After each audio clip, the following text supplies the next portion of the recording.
Olá, pessoal! Então, nós vamos agora, começar a estudar os nossos assuntos do terceiro bimestre, tá bom? As nossas aulas aí do livro 3 do terceiro bimestre. Bom, se vocês observarem, pega aí o livro de vocês e observa que esse bimestre, olha que legal, nós vamos falar um pouco sobre os seres vivos e um pouco sobre o nosso corpo, sobre o sistema imunológico.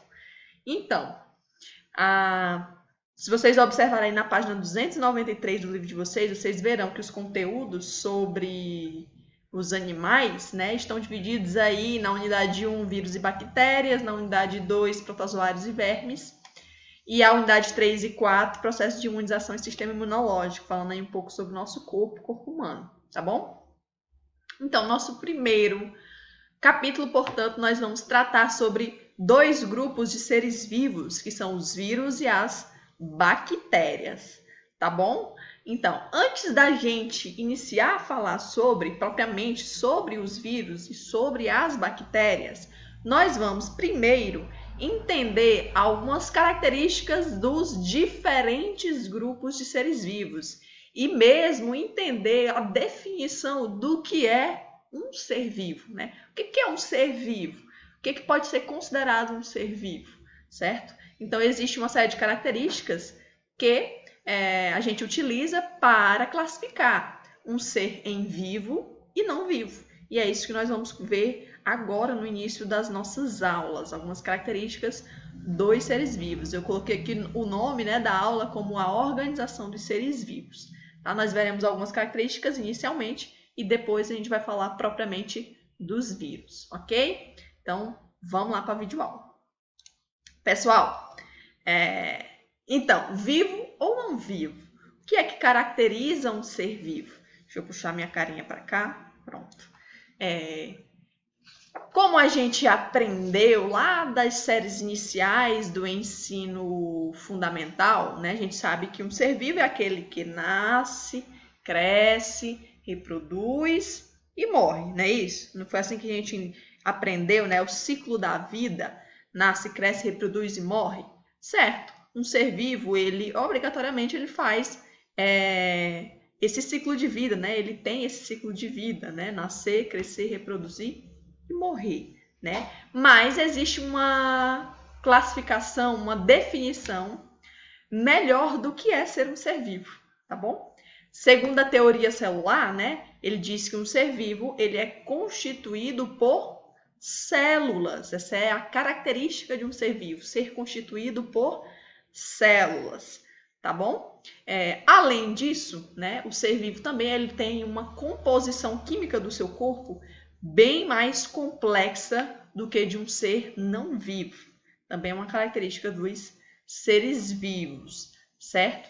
Então, assim, a gente pode pegar, juntar todas essas definições do que são um ser vivo e gerar uma definição mais geralzona, mais completa do que é ser um ser vivo, certo? Então, seres vivos, como vocês podem ver aqui, são aqueles que nascem, crescem, reproduzem e morrem, mas que são formados por uma ou mais células e que necessitam de alimento para sobreviver, reagem a estímulos, respiram e possuem metabolismo, tá bom? Essa é uma palavrinha mágica quando a gente fala sobre seres vivos. Os seres vivos, eles possuem metabolismo, tá bom? Todas essas características dos seres vivos é que distinguem os seres vivos dos não vivos, tá bom? Então vamos lá. Além de nascer, crescer, reproduzir e morrer, o ser vivo tem que ser constituído por células, tem que ter um metabolismo, tem que se alimentar para sobreviver. Tudo isso diferencia um ser vivo de um não vivo, de um ser inanimado, tá bom? Então vamos lá.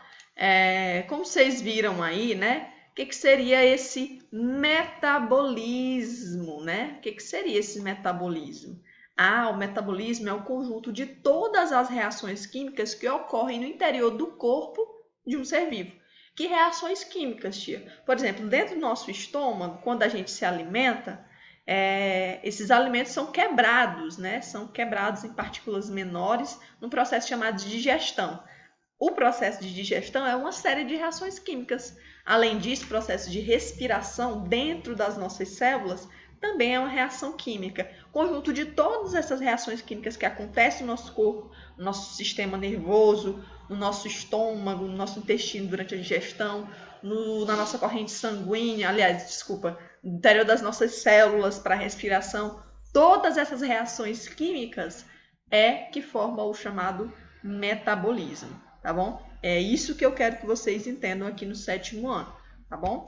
Que o metabolismo é o conjunto de todas as reações químicas que ocorrem no interior do corpo de um ser vivo e são essenciais para a nossa sobrevivência, tá bom? Então, a gente precisa respirar, a gente precisa digerir os alimentos, precisa de uma série de processos no nosso sistema nervoso para fazer nosso corpo inteiro funcionar. Então, esse conjunto de reações é que a gente chama de metabolismo. O metabolismo ele pode ser dividido, classificados em 2, tá bom? É o chamado anabolismo e o catabolismo. As reações anabólicas, né, o de anabolismo, são aquelas que são utilizadas para criar substâncias a partir, vamos dizer, uma substância mais complexa a partir de uma substância mais simples, tá bom? É eu pegar um pedacinho aqui, uma substância pequenininha aqui, com outra pequenininha, juntar e formar uma maior, mais complexa. Isso é o anabolismo, é uma reação de construção. Já o catabolismo é o inverso do anabolismo. É você quebrar uma substância maior em pedaços menores. Por exemplo, o processo de digestão, né, que acontece quando a gente se alimenta, é um processo de catabolismo. Eu vou pegar a molécula do alimento que é grande e vou quebrar em pedaços cada vez menores para que as células consigam absorver essas substâncias. É uma reação de catabolismo, então é a reação de quebra, né? Diferente do anabolismo, que é uma reação de construção, o catabolismo é uma reação de desconstrução, né? Eu vou quebrar as moléculas mais complexas em moléculas mais simples.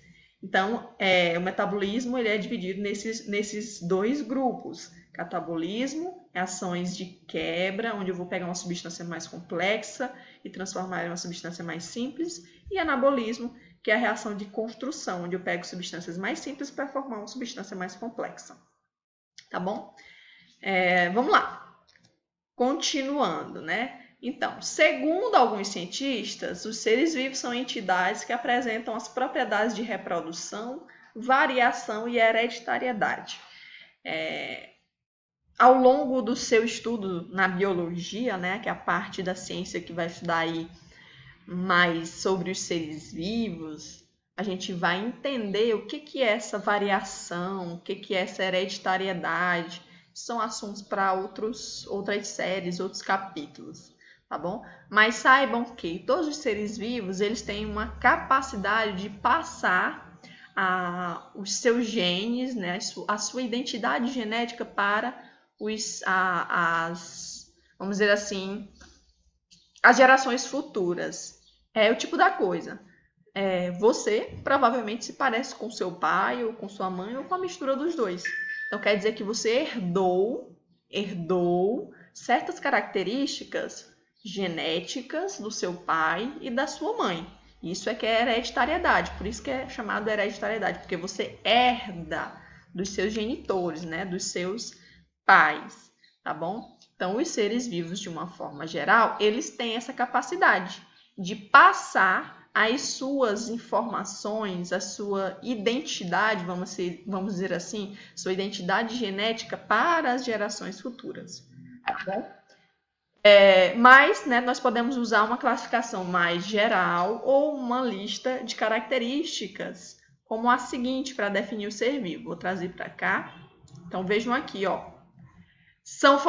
Todos os seres vivos são formados por uma ou mais células, podem se reproduzir, apresentam crescimento, possuem metabolismo, que foi o que a gente acabou de ver, respondem a estímulos do meio, evoluem, é uma característica dos seres vivos, a evolução, e possuem uma composição química bastante característica, composta principalmente por hidrogênio, oxigênio, carbono e nitrogênio, certo? Então, os seres vivos, de uma forma geral, o corpo dos seres vivos, de uma forma geral, tem essa composição química característica, com esses elementos básicos, hidrogênio, oxigênio, carbono e nitrogênio, tá bom? Esses elementos químicos vão se juntar formando substâncias mais complexas, né? Que são as chamadas moléculas orgânicas. Os seres vivos, portanto, são formados por uma ou mais células, têm a capacidade de se reproduzir, apresentam crescimento, possuem metabolismo, respondem a estímulos do meio, têm a capacidade de evoluir e têm uma composição química característica, né? Composta por alguns elementos básicos que formam as chamadas moléculas orgânicas, tá bom? Então, quanto à reprodução, né? A reprodução, como a gente viu, é uma característica dos seres vivos, né? De todos os seres vivos, e ela é fundamental para a manutenção da espécie, já que se o indivíduo ou uma espécie não se reproduzir, ela não gera descendentes, e aí você pode gerar a extinção daquela espécie, tá bom? De acordo com as teorias, né, da origem da vida, né, todo ser vivo ele surge a partir de um outro ser vivo. Então, o ser vivo ele não brota, ele não surge do nada. Para um ser vivo ser criado, ele precisa ser criado a partir de um outro ser vivo, ou de um casal, né, dois seres vivos, tá bom? Então, os seres vivos, de uma forma geral, eles reproduzem para deixar um descendente, né? Perpetuar a espécie. Então, ele continuar com aquela espécie no nosso planeta. Essa é a intenção da reprodução dos seres vivos. Os seres vivos eles reproduzem para produzir descendentes e assim deixar o seu material genético, certo? Perpetuar a espécie. Essa é a intenção da reprodução dos seres vivos. Os seres vivos, de uma forma geral, eles reproduzem de diferentes formas, né? Por exemplo, nós seres humanos nos reproduzimos através de um processo de reprodução sexuada, mas outros seres vivos, como por exemplo as bactérias, elas não se reproduzem por reprodução sexuada. Elas vão se reproduzir por um processo de reprodução que a gente chama de assexuada, certo? Então, os seres vivos, de uma forma geral, eles possuem diferentes formas de reprodução, que é o que nós vamos ver na nossa próxima videoaula, tá bom?